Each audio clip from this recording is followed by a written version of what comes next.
why don't you let everybody know who you are and where you're from? How you doing, everybody? I'm retired Sergeant Emile Skip Jacobs. I'm from originally New Orleans, Louisiana, and I reside in Kenner. Good to see you again. I wanted to get with you, as I want to get with a lot of the veterans in the Louisiana area, and talk a little bit about you guys and what it is you did for us over in Vietnam. I'm looking at the Vietnam veterans right now at this point, and so I'm going to ask you a couple of questions. Did you enlist, or were you drafted? If you were drafted, what did you plan to do before you enlisted? Well, I was actually a draft dodger, and I did that for about 18 months. And because I didn't want to get drafted right out of school. I wanted to enjoy life a little bit, and plus I saw all the guys from the seniors come back, you know, either did make it or they were messed up in the head or limbs and legs missing and stuff like that. So I wasn't ready to commit to that at this point. Were your original plans to go to college after high school? No. No? No. Any idea what you had planned on doing? I was actually a welder, and I went to school for that, and I finished it. Where did you go to school for welding? Delgado. Delgado. I was doing a deal where you could go half of high school at Delgado and half at Martin Berman High School. And actually, I did something I probably wasn't supposed to do. I told them I wanted to take the college courses related to the welding courses. And so when I graduated from high school, 6 months later, I graduated with a 2-year college degree. Mm-hmm. And I was only out of high school 6 months. So how old were you when you enlisted in the Marines? I was 19 years old, and I turned 20 in boot camp. Were you married at the time? No, I was not married. I knew, you know, from guys' experience telling me, don't be connected when you go there. So what was your first week or so like at boot camp? Well, as soon as I got to San Diego, I was a Hollywood Marine. I got off the plane and I handed the packet to the DI, and the next thing I knew, he slammed me into the concrete wall, and my head started bleeding. And he told me to shut up, and I went, oh boy, what an eye-opener this is going to be. How long was boot camp? You know, I hate to say this, but I can't remember.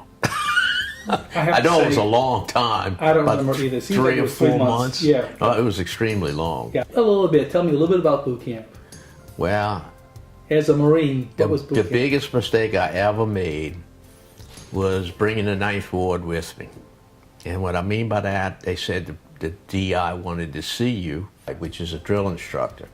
And the way there's a certain way you have to do that. And apparently I didn't pay attention to how you were supposed to do it. And I just walked in with the Ninth Ward slang, you looking for me, you need something? And he jumped over that desk and just started pounding on me.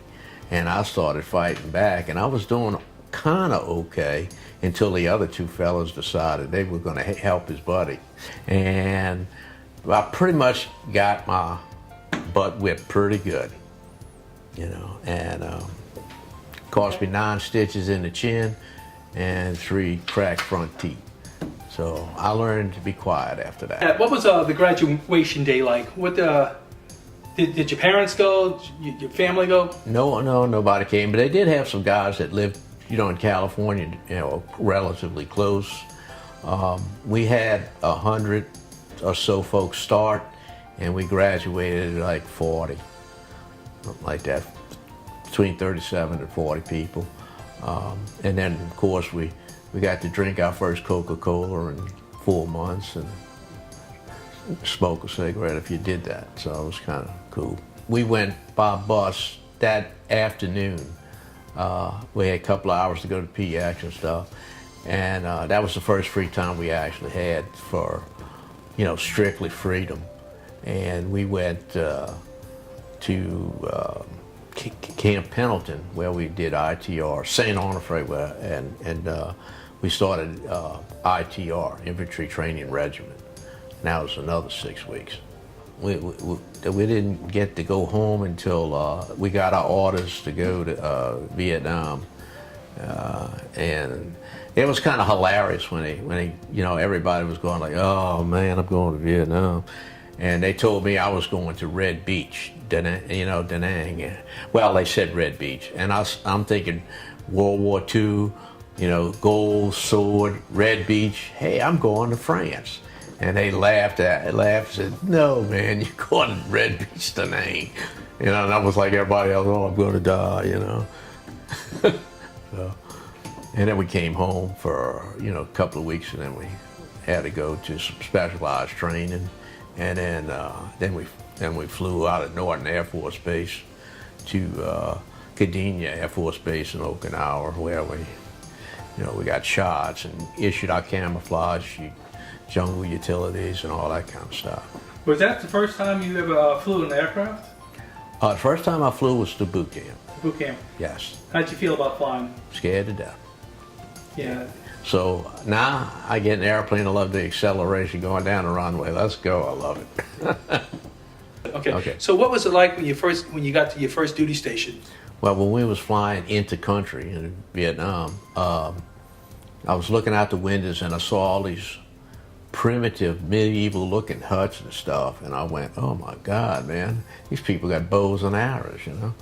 So it was a culture shock, and we sat there for the first 3 days just sweating and trying to hydrate and trying to get used to the heat until they figured out where they were going to send us in. What type of training did you receive when you got to Vietnam? Well, they did. Most of it was get out there and do it, and then they would tell you the pitfalls, what you were doing wrong, why you were doing it. Get out there and do what? Go out there on patrol. Well, what you're doing is you're looking for the enemy. You're looking for the, you know, the bad guy, as they used to call it. And plus we see, you know, try to make friends with the villages and all that kind of stuff, and trying to keep in mind to stay at least 10 feet apart, so if somebody opens up on the squad, you know, maybe they'll get one or two of us, but the rest of us will get the person that's, you know, and return the fire and get rid of the enemy that's firing at us. One of the biggest cultural shocks I ever got was I had this elderly mama sign, I'll never forget it, and she just squatted right there, right in the middle of the Ville, and just went to the bathroom. And I'm like, huh? And she looked at me, like to say, what are you looking at? And I'm like, I'm dumbfounded, lady. I never seen nothing like that in my life.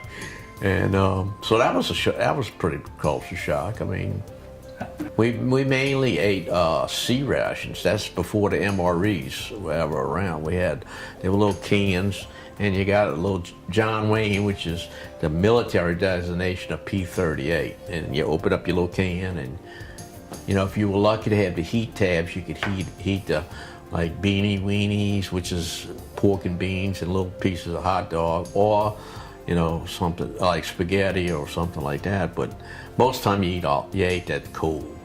Now, when you went on like long range patrols, they gave us the long rats. They used to call long patrol rations, and those were pretty good. You could actually gain weight if you ate more than one of them a day. They were pretty good. They're like mom stew and chicken stew and beef stew. You just heat up a little water, pour it in there, let it sit for a few minutes. Man, wow, gourmet meal compared to those sea rats. So, you know. Now, how many tours did you do to Vietnam? I did. I signed up for one and an extension, and then that got cut short because the Marines left in 1971, and since I had so much time left, I got to stay with the equipment and bring it back by ship, and that was an experience. Let me tell you, no part of the Navy for me. No. Once we hit the tail end of a typhoon, and we lost 2 Broncos off the back of the fantail. What's a Bronco? That's a twin engine observation, and it does have attack capabilities as well. They were tied down on a fantail and they got blown off. The mast got broken off and the first 5-inch gun mount came off. I mean, we had to go to Subi Bay to get all that damage fixed, just to get us to California, and we didn't even get to California. We was like a day and a half out, and the steam turbine went out, and we had to get tugboats to come get us, sea tugs, to bring us to shore. I got wounded in Vietnam. I was doing the last offensive of the Vietnam War, and it was called Operation Lam Son 719, and I got shot. So, and of course I got fixed up. It wasn't that bad. And a matter of fact, I stayed wounded for 2 or 3 days before I had to call them and fix it for me. So it just wasn't that bad. We got some shrapnel. I still got a piece in my arm right here that's coming out. Been to Air Force Base over there at Biloxi, and they took a couple of pieces out for me, and I let them keep it. The doctor was all excited, little young doctor. Can I have that? I had it long enough, dude. You can definitely have it. I don't want the damn thing. So, but yeah, that was an interesting thing. Well, I tell you what, during that operation, if you look it up on the internet, you can see where there was a lot of stuff going on. We were getting incoming 3 and 4 times a day. Then when we went out in the field, we was making enemy contact. I mean, you could see them in the wires and stuff. It was, surreal. I mean, but we did what we were supposed to do. When attack, we attack. We don't sit there and back up and regroup. We go to them. And with force and would take them down with suppressive fire. Also, although there was times it didn't really work so good, but we did the best we could under the conditions. I mean, I'm here. Got out and officially was 78. And that's when they said I could no longer, physically meet the requirements of the Marines. So. And I won't meet those requirements.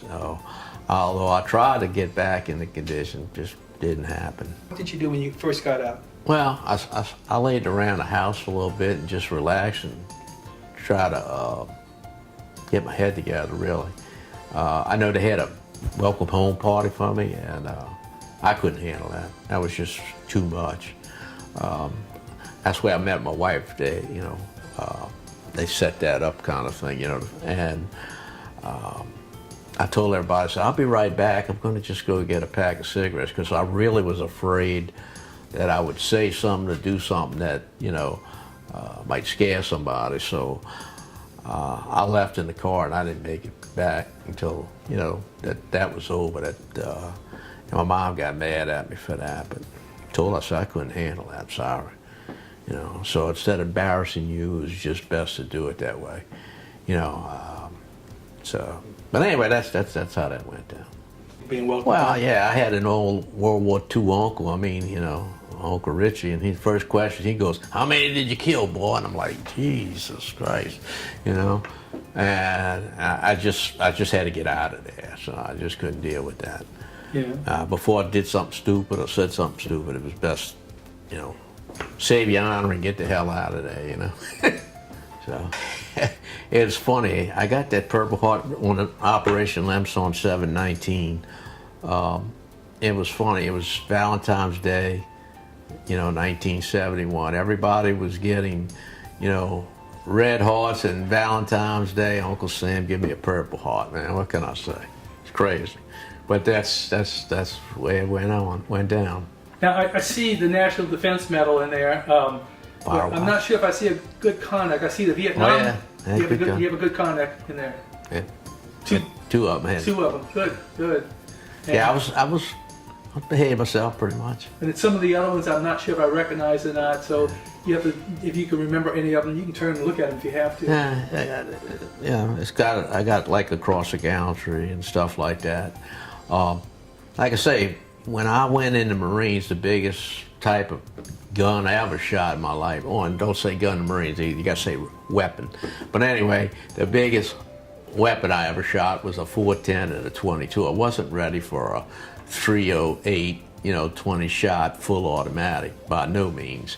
So that's why I joined the Marines, because they would teach me how to fight, because that was foreign to me. I had no idea what that was all about. And they did a good job. So when you came home, did you use your GI Bill? Did you go to school? Yes, I went to Delgado Community College. I went back and I was working on my law enforcement degree, or law. And I did get a 2-year degree out of it, and it helped me later on with my career with the Army as a civilian. So when you came back, how long did it take before you decided, okay, let me go out and get a job? And being a veteran, did it help you getting a job? It helped me to get a job, but the veteran, the VA, I got to give them this. They called me and asked me if I wanted to go work for the Corps. And I told the lady, I said, ma'am, I just got out the Marine Corps. And she goes, no, the Army Corps. And I said, what? The Army has a Corps? She says, yeah, Corps Engineers. I said, give me the address, I'll go check it out. And that was 38 years ago.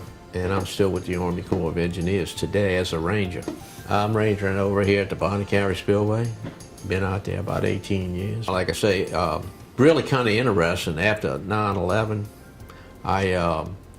they asked anybody wanted to, this was the very next day, they asked if anybody wanted to volunteer and take a soldier's place here in the United States, or take a soldier's place overseas. And I got to thinking, I told my wife and I says, I want to help whatever way I can. I said, it's really got me mad that these people come over here, especially, we tried to stop that kind of stuff from happening, and we did, and now these people got in here and hurt America and killed 3,000 people. I said, I want overseas. And it was 2 years from the day I found myself in Baghdad, Iraq, working for the Army Corps Engineers to rebuild, Iraq. And that was kind of like reborn in a sense. It was really a heck of a great opportunity to serve my country again. Have you kept in touch with any of your buddies from the Marine Corps? From Vietnam and all that? Yeah. No. Marines just don't do that. I mean, like the Army is a little different. Those guys, they go to boot camp together, they go to school together, and they go to war together, and they come home together, and they keep their relationships. Marine Corps don't do that so much. I mean, everything, like we went to boot camp as an individual, we went to different training, we went to different units. You just didn't really, get real close to people because they may not be there tomorrow. And so you didn't get real close. I mean, you talked with people, you were friendly with people, but you didn't become friends with people.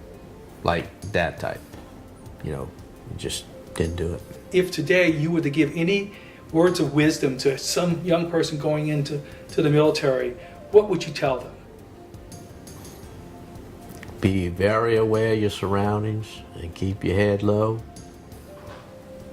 and listen to your training.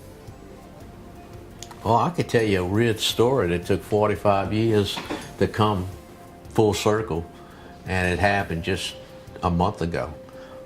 Well, I remember it was one of my very first ambush patrols.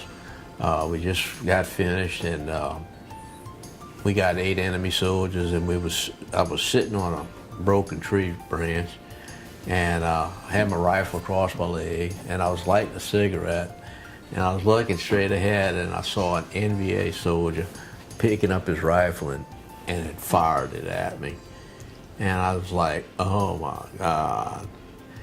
The round hit between my legs, and this all happened really fast. And I'm fumbling with my rifle, I bring it up, point shoot, not to aim, and I just ripped it. And I put all 30 rounds out at him, and he was fumbling with his gun. He had a jam, so I managed to shoot him, of course, and I shot the gun that he was holding as well and broke the stock. So I brought that rifle back to the compound, told the armorer, I said, hey man, I want to bring this home. Is there any kind of way I bring it home? He says, yeah, that's semi-automatic. He said, I'll give you another stock off of one I got back here. I'll fix you up. So Provost Marshal, they did the paperwork, Vietnamese governor signed it, and I brought that thing home. 20 years later, a friend of mine, he was a gunsmith, he said, brought it to him, he says, oh, you got a bad chamber there. So I said, okay, so back in the gun cabinet it went. Just last year, well actually this year, I went to a gun show in Canada and I was talking to this guy named Dutch. He's a gunsmith. He said, why don't you bring it to me, let me see it. So I brought it to him. 2 hours later he called me up, he says, who took this gun apart? I said, well I did, to clean it a couple of times. He said, but I took pictures and put it back the same way. He said, man, the gas cylinder was in backwards. This gun shoots perfect. So I picked it up, cost me $100, took it out to the range, and sure enough, it shot bam, bam, bam, bam, bam, bam, bam, bam, bam. And it took 45 years to find out. I'm here today because this guy didn't clean his rifle and put it back together right. Or I wouldn't be here, and he would be here. So that was kind of weird. That was pretty profound for me. I just sat back in the chair and went, Jesus, can you believe this? So there you go. People, men, women, service to country. How do you feel about that?